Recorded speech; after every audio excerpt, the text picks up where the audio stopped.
Divers have gone ahead of the ship to approach the island as the sea elephants might have done when they first arrived here. For the divers, it is a strange realm where plant life is luxuriant, but where fish life is extremely sparse. Guadalupe is a true oceanic island, which blew out of the ocean in a series of eruptions nearly 7 million years ago. The maze of vegetation clinging to its undersea rocks and cliffs tells the incredible story of Guadalupe's capacity to support life. In its warm waters, nearly 70 degrees, even the ancient wanderer of the sea, the northern sea elephant, would find a new home.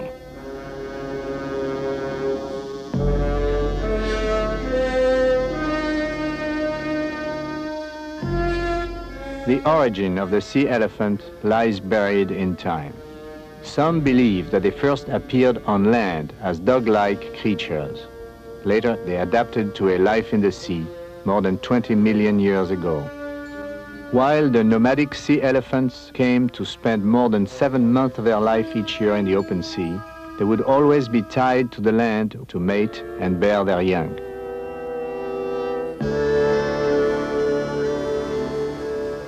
Foreboding Guadalupe has been the northern sea elephant's main breeding home for centuries. Badgered and hunted, they had been driven from their traditional mainland beaches by early explorers. Here on Guadalupe, they flourished until men appeared and once again threatened their survival.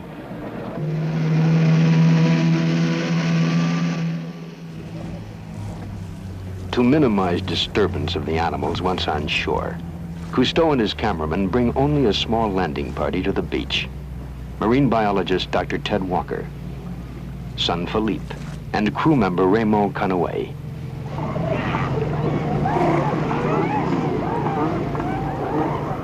80 years ago, there were few signs of life on these beaches. The sea elephants had been slaughtered and were nearly extinct. Under protection by the Mexican government since 1911, they have made one of the most spectacular recoveries in the natural world. The opportunity to study their lives and behavior has attracted us to Guadalupe.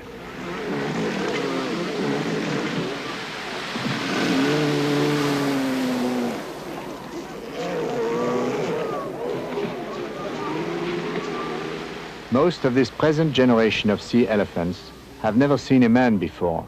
It is little wonder that our first encounter with a 3-ton bull is mutually cautious.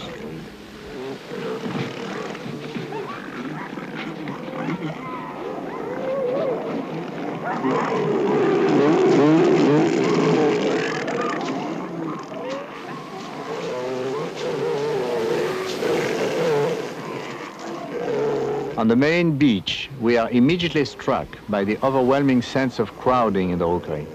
Thousands of discrete creatures packed into a narrow area only a few hundred yards in length. We are aware of past studies based on a smaller sea elephant population. Here, there should be a highly ordered society in which individual bulls clearly control territories and groups of females. Instead, in this tremendous compression of sea elephant life, there is no recognizable social pattern. We wonder if the dynamics of rookery life have been altered by this tremendous population explosion on the beach.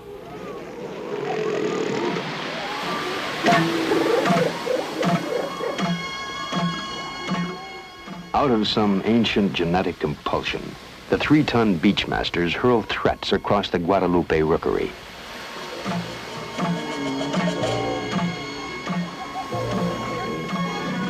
Often the bull's threatening presence will discourage unsure opponents. But when two bulls both refuse to give ground, a fight is inevitable.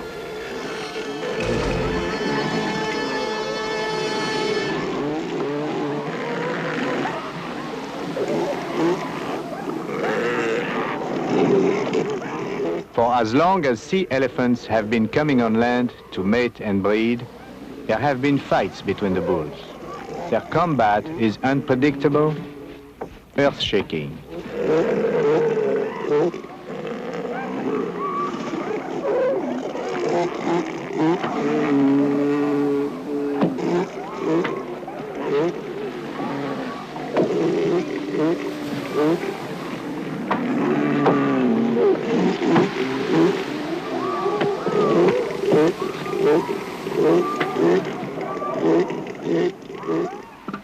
short, massive fighting tusks, the bulls slash at the soft, unprotected flanks of their opponent. One lunge of their powerful necks could instantly kill a man.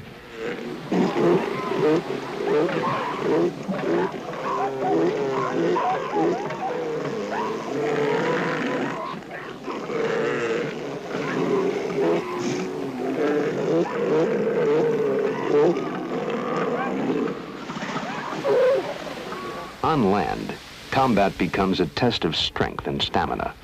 A 10,000-pound shoving match in which the object seems to be to make an opponent lose his will to continue.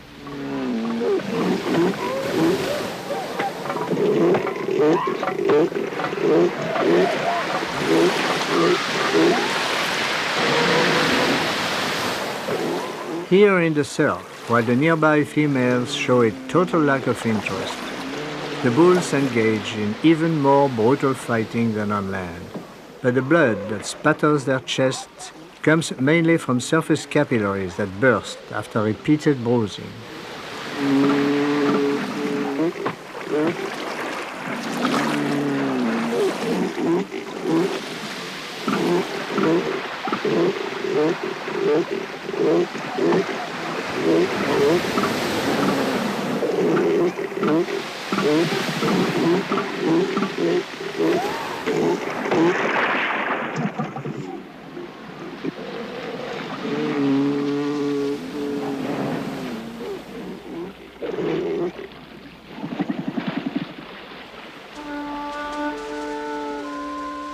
Time and again, we observe that combat ends as suddenly as it begins. Obviously, a loser does not have to fight to the finish to know that he has lost. And the bulls, because of their massive size, never fight for more than 15 minutes.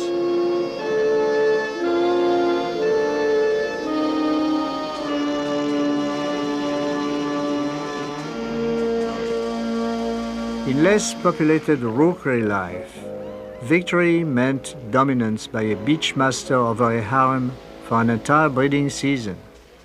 Today, in the disorder caused by overpopulation, weak, inferior bulls mate with as many females as the victorious masters do. We suspect that the males now fight merely in obedience to an instinct for violence that is one of nature's strategies for guaranteeing species survival. Many losers skulk around the edges of the rookery for new opportunities to fight or mate. Others head underwater.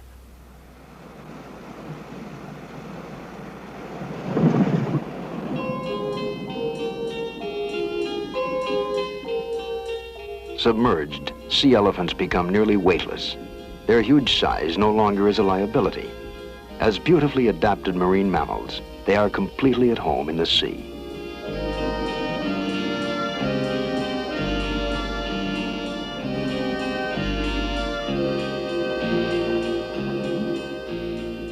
"100 yards offshore, Calypso divers unexpectedly encounter an act of nature that no man had ever witnessed before. The underwater mating of the sea elephants.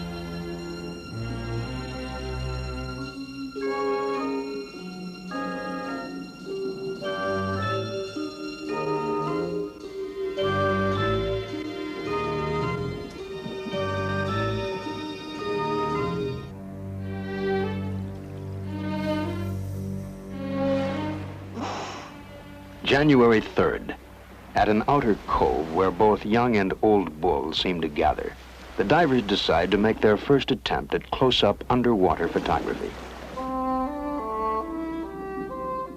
In the sun-splashed shallows, the sea elephants cautiously keep their distance from our divers. Their eyesight is sharp and wide-angled.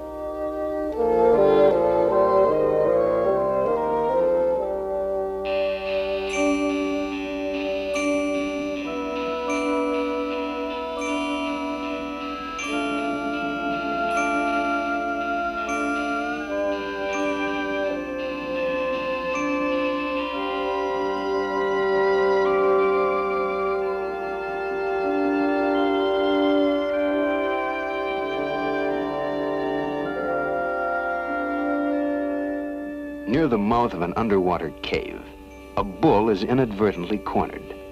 The divers move in for a close-up.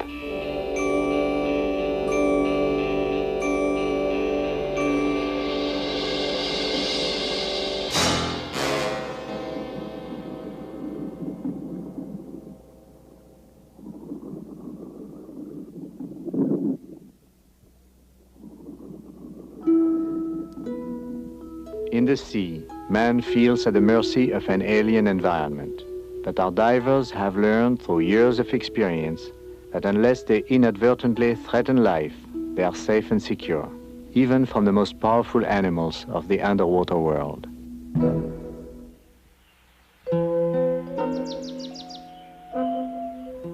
January 26th. Today, we established a permanent campsite on Guadalupe. Assignment, to keep day and night watch on the sea elephants. At times, Calypso must leave for supplies as well as other projects.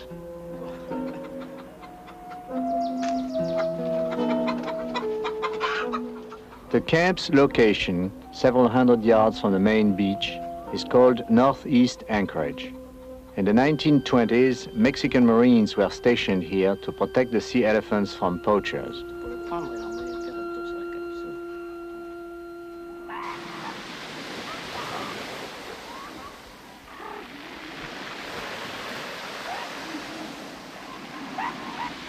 In charge of the land-based studies, Philippe has preceded his crew onto the beach.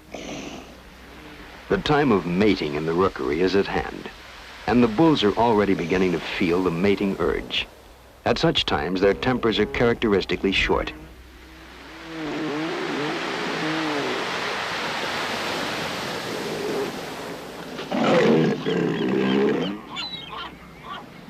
In January, signs of birth began to be seen on the beaches.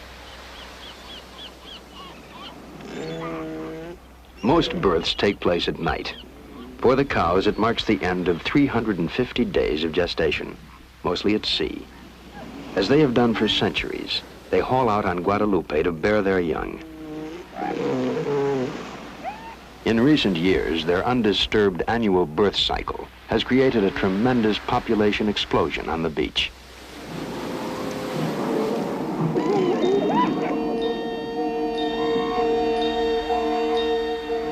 Each pup is born into a melee of fighting and mating bordering on anarchy.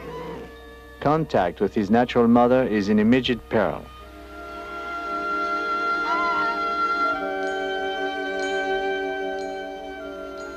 He's nearly blind at birth and too weak to move about. Even his cries of hunger are drowned out in the cacophony of the rookery.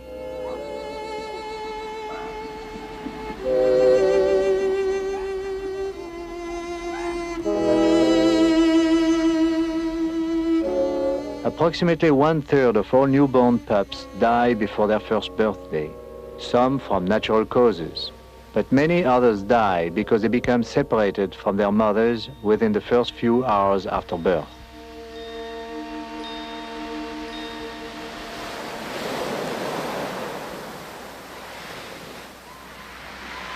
February 7th. A baby sea elephant, not more than a day or two old, struggles to stay afloat.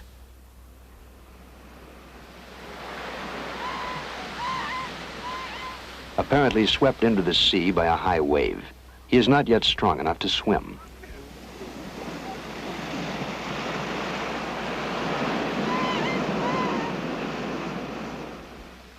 Philippe and Canoë spot him and move in to help.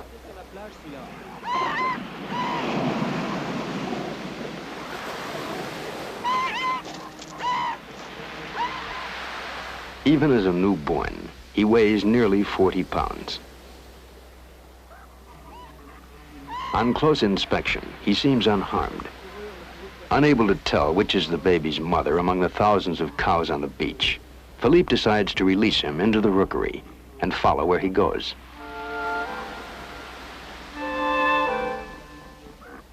For the pup, this is the beginning of a frightening odyssey. He must find a cow willing to nurse him or face certain death.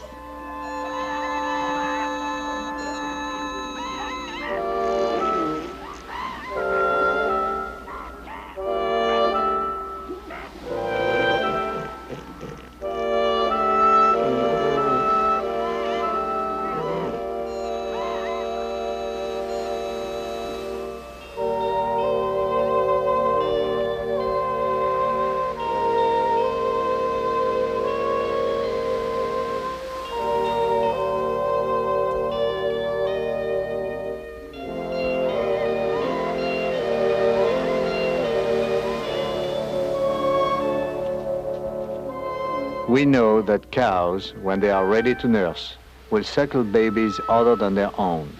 But they must have the need, or they refuse even the most desperate pleadings of a stray.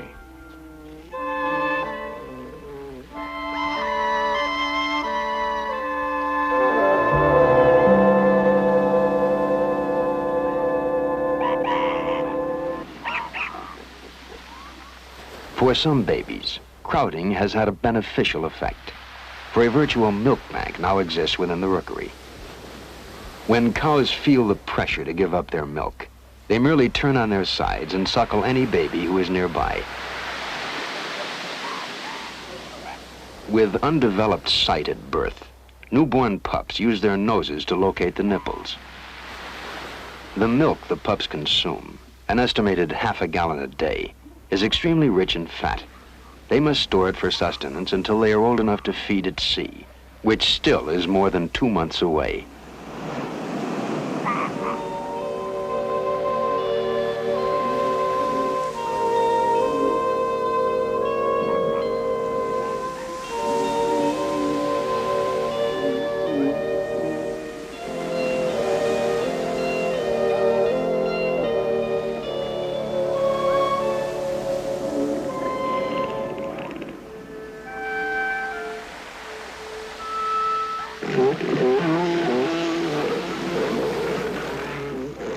February 12th.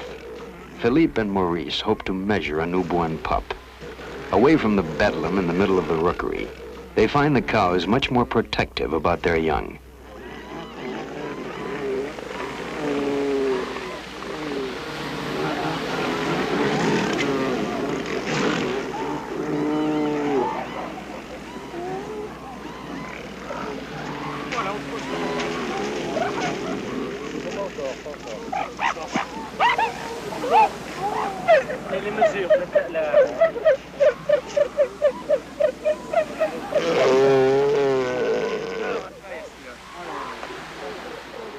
One day, this pup will weigh several tons. His expected lifespan is 20 years. A healthy baby, he now measures 34 inches around and 40 inches long. His limbs barely protrude from his sleek torso. Only his hands and feet are recognizable. The webbed foreflipper articulates like a human hand, but is tipped with sturdy claws. His rear flippers will come to imitate a powerful tail fin. In returning the pup, Philippe and Canaway are intrigued by the continued protective nature of the cows. For within 3 weeks of birth, cows lose complete interest in their babies and focus their attention on the bulls.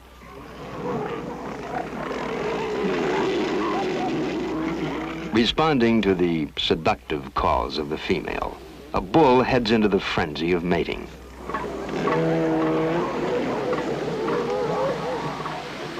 At the height of mating, there is total bedlam.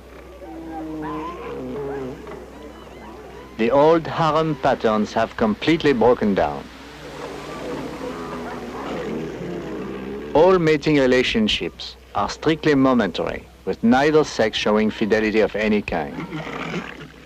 We observe that females often mate with several bulls in the same day, and the bulls, both the winners and the losers in the fights, simply move in whenever there is an opportunity.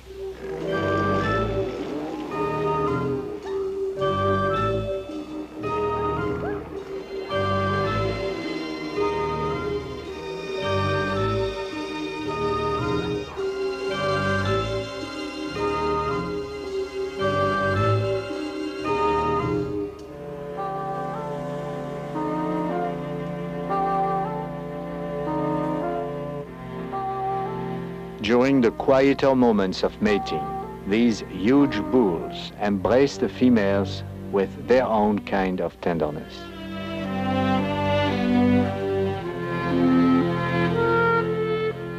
Such peaceful moments are brief. The females are fertile only for a few weeks, and the drive to mate often creates a nightmare world for the young. Every year, hundreds of babies are doomed to death by suffocation or crushing.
Miraculously, because of the resiliency of their bodies, pups do escape.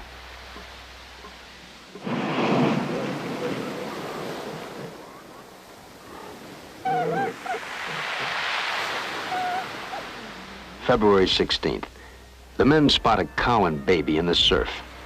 Whether this pup is her own baby or merely adopted, she appears to have assumed responsibility for him. Several weeks old, he is about to take his first swim. And as nature provides, there is no way the mother can teach him.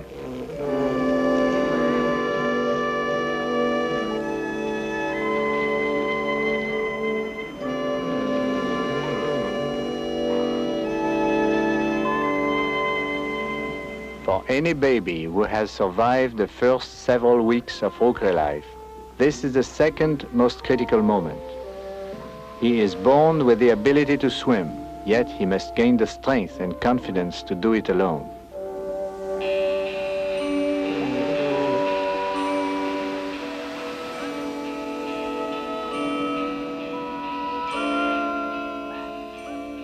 Like his earliest ancestors, he has crossed into the sea. There he will spend more than half his life, and he has only 3 months to master his adopted element.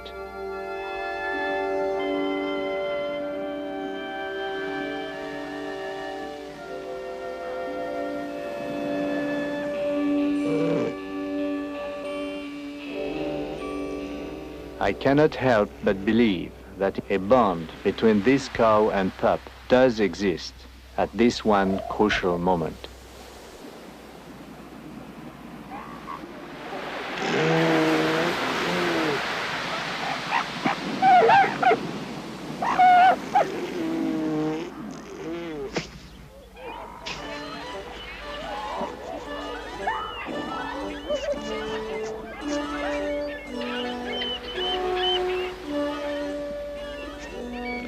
Since man first set eyes on the sea elephant, he has been mystified by the phenomena of sand flipping. Over the years, it has been described in many ways, as protection from the heat, a strategy against insects, even as a method for digging a bed. For all the speculation, sand flipping remains a mystery that even the babies are born with.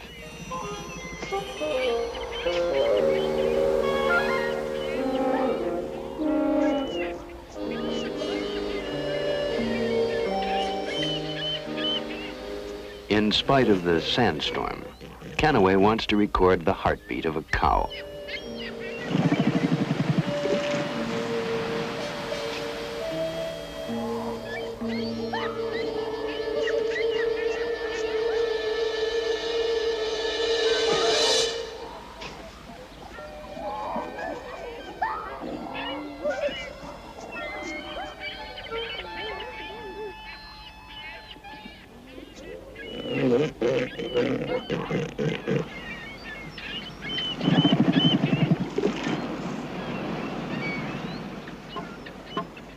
Sea elephants were named for their noses, yet it took until the 20th century to discover what purpose they served. Some thought they were snorkels, others that they were used for feeding.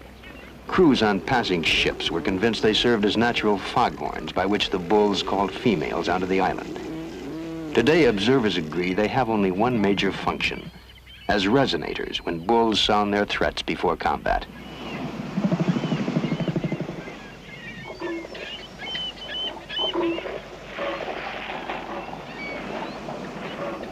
Canaway has recorded the voiced threat of a large, successful bull.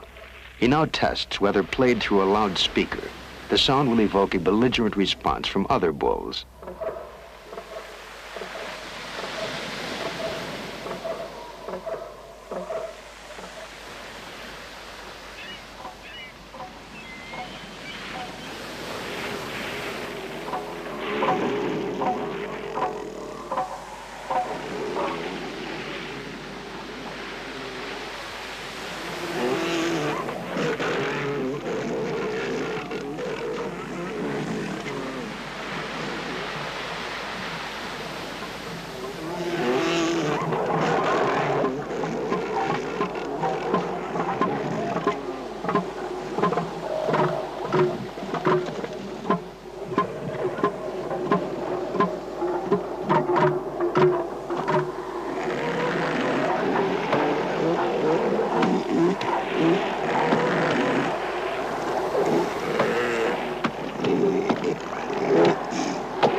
Canoe's persistent propaganda finally drives even one of the biggest males into the sea.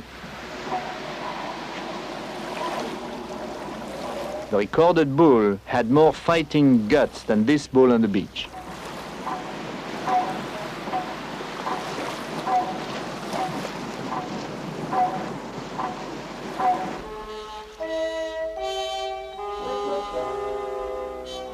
For the sea elephant, every minute on land is a tremendous physical effort. Because of his size, he is at the outer limits of his ability to survive out of water. He tires quickly. His body overheats. And except when impelled by his own instincts to fight or mate, he spends most of his time on land in a somnolent, near-traumatized state.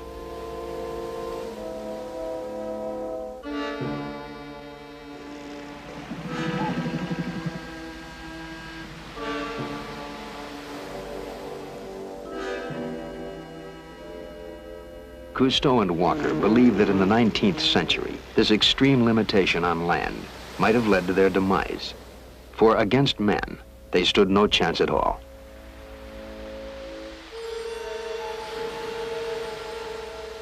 "50 years of slaughter by sealers and whalers, looking to top their oil barrels, had reduced the vast herds of northern sea elephants to a remnant colony of less than 100 animals, isolated on remote Guadalupe Island.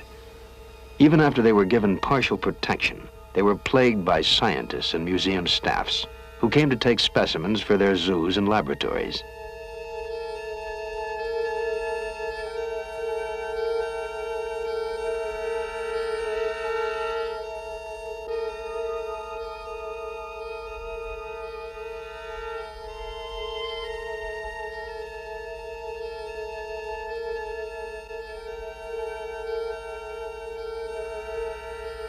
Scientists believe that the sea elephant had technically reached extinction, that the species could not reproduce a viable population. Time would prove them wrong.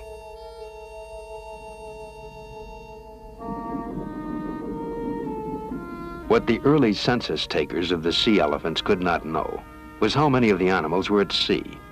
Apparently, there were enough to help the recovery begin. They were capable of diving 1,000 feet and surfacing more than a mile away. Thus, at sea, they were practically invulnerable to attack by man. Uniquely streamlined for life in the ocean, they can suspend breathing for 8 to 10 minutes without coming up for air.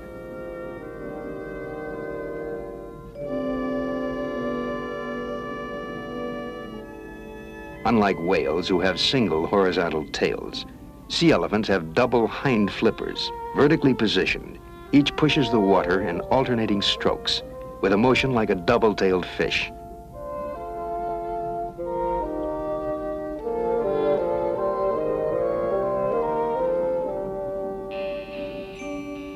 Their foreflippers work like ailerons to steer and maneuver their huge frames with little effort.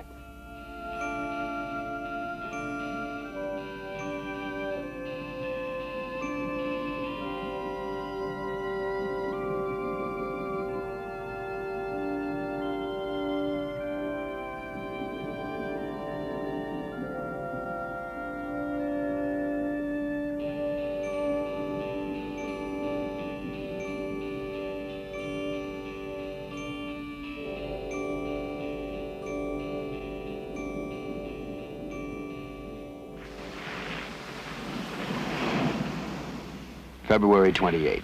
Bernard and Serge instinctively decide to try a new approach to the animals they have lived with for more than 2 months.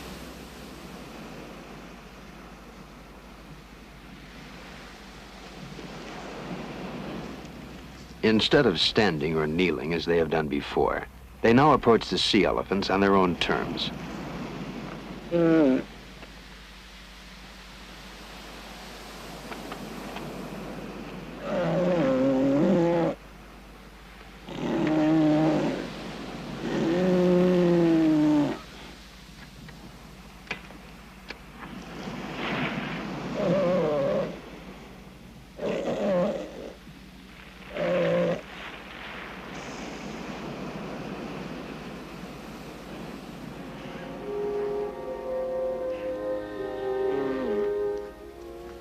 Bernard and Serge's intuition pays off.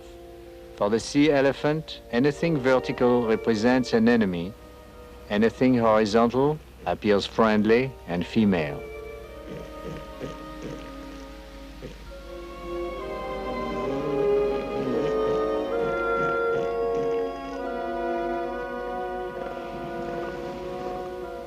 Even with a powerful bull, Bernard encounters total indifference. After all, to make friends with the elephant of the sea, all you have to do is to crawl on the beach as he has always done.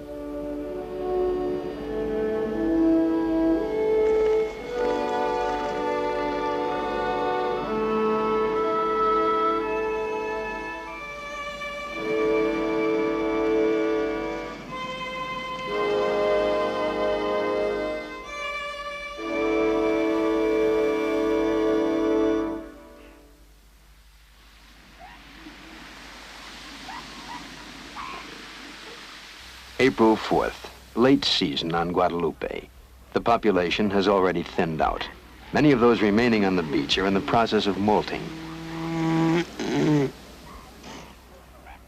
In their annual molt, sea elephants shed in patches, beginning with the back and working towards the face. Unlike others in the seal family, they shed not only their hair, but an entire layer of skin. Until the procedure is complete, a sea elephant will not leave the island on his yearly venture in the sea.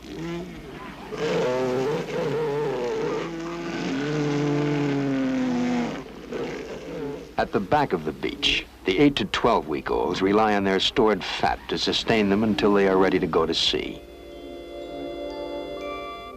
The rich, healthy fat of the fast-growing youngsters raises a major question about the feeding habits of the sea elephants. According to prevailing theories, the cows that suckle these babies do not feed at all during the many weeks of nursing. And for a pup to grow to nearly 300 pounds, a cow would have to give 1.5 tons of milk, roughly the equivalent of her total body weight. Yet the cows lose very little weight. It seems impossible they do not feed during these 5 months on Guadalupe.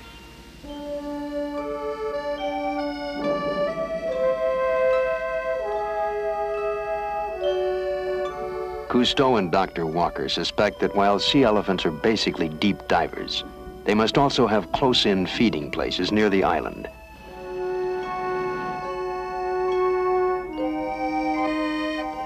We have only 3 clues to whether the sea elephants fast or feed during the period when they are at Guadalupe. Scientists who have examined their stomachs have found them empty.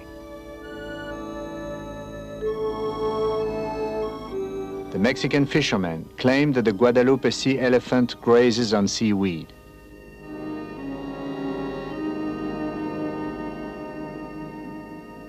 We have observed that they eliminate a yellow substance, which is probably the result of some eating. Yet, our divers find no evidence of such feeding.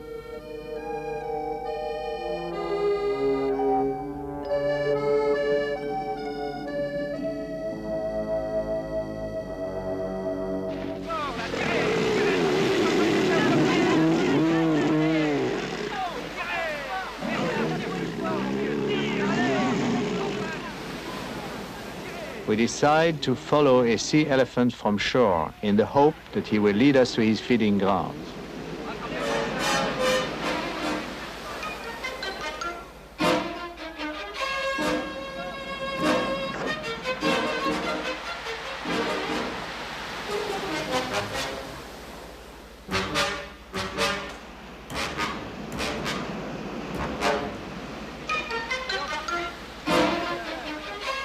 We hope that he will become accustomed to our buoy and that he might settle down and act naturally.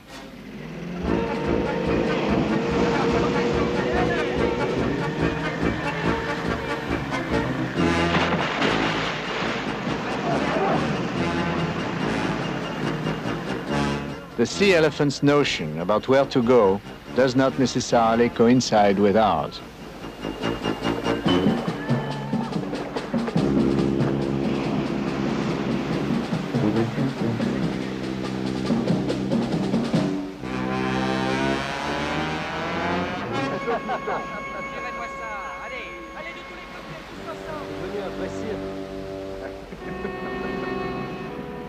Rather than lead us anywhere, he has outmaneuvered us.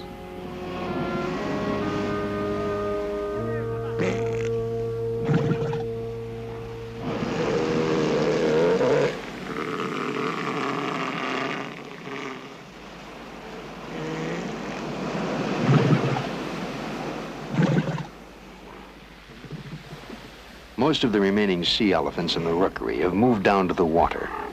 The time of their departure from Guadalupe is near.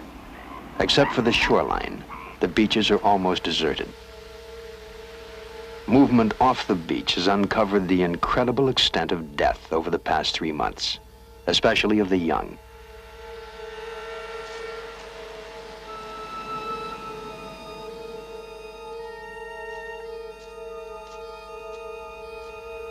Hundreds of pups die on the beach from starvation, crushing, suffocation, or disease.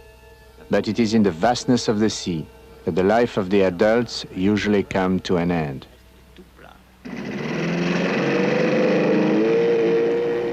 April 12th. Philippe Cousteau and a camera crew set out from Calypso to extend the range of their dives into deeper water. On their way, they are sidetracked by the sight of floating baby carcasses on the surface. Often, inexperienced babies will tire and drown at sea, or occasionally be attacked by their natural enemy, the shark.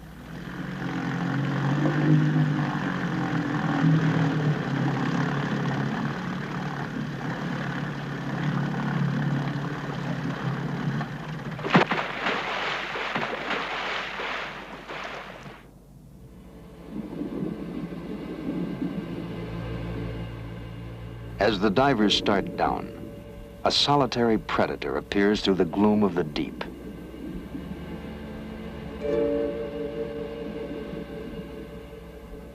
Descending steadily down the underwater terraces of the Guadalupe volcano, the divers sense that something is strange and somehow different here.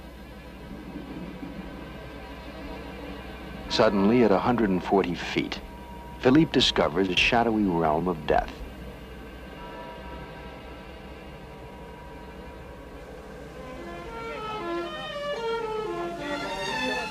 Near the surface, a diver ignites a torch and begins a symbolic descent.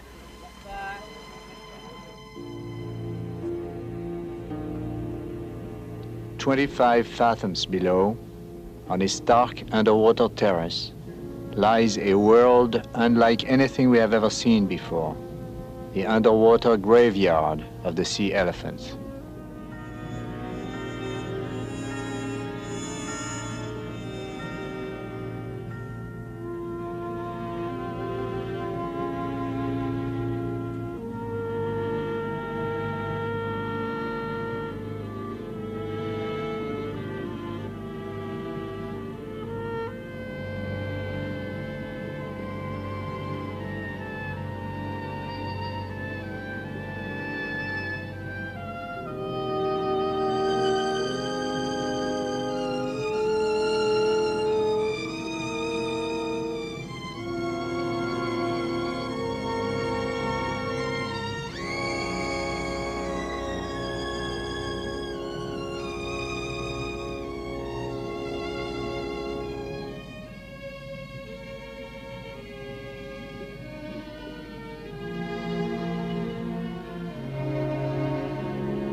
April 20th.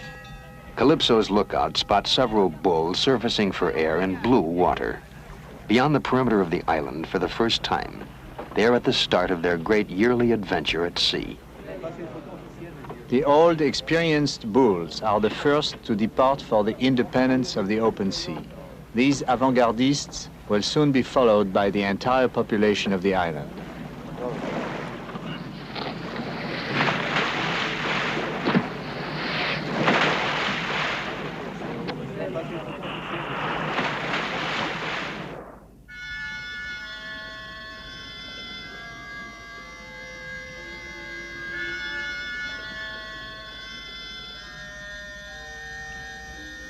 On land, they were rolling mountains of flesh.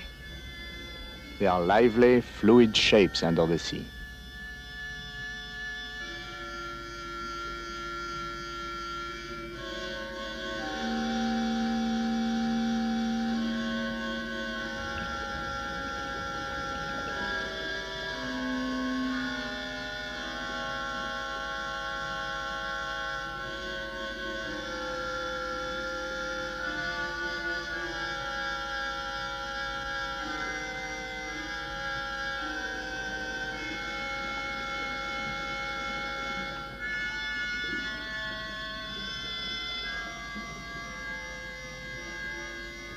Beyond 200 feet, we can go no farther.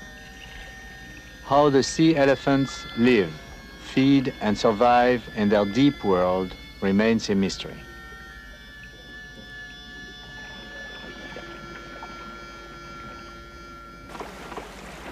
Though the study is over, Cousteau decides on one last assignment for his crew, to take a final portrait of the sea elephant, a free and indomitable creature of the sea.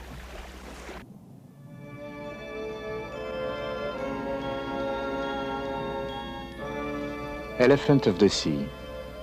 When we first met you, we had to overcome our apprehension. Then we smiled at you as a whimsy of nature. At times, the tragedy of your life moved us. But today, we admire your subtle mastery of water, the element in which we are only newcomers. We salute you, our ancient cousin of the sea, as you once again set out on your mysterious odyssey.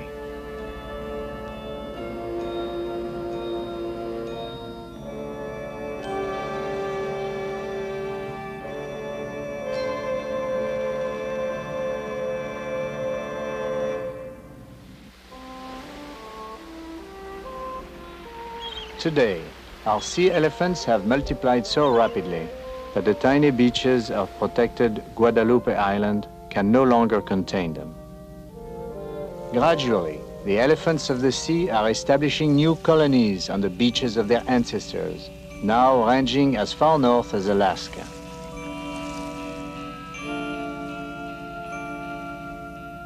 But everywhere, they encounter the 20th century.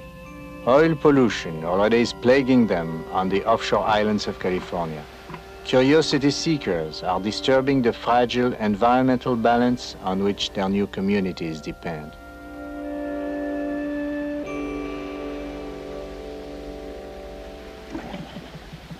The Cyranoes of the sea are once again at the mercy of man.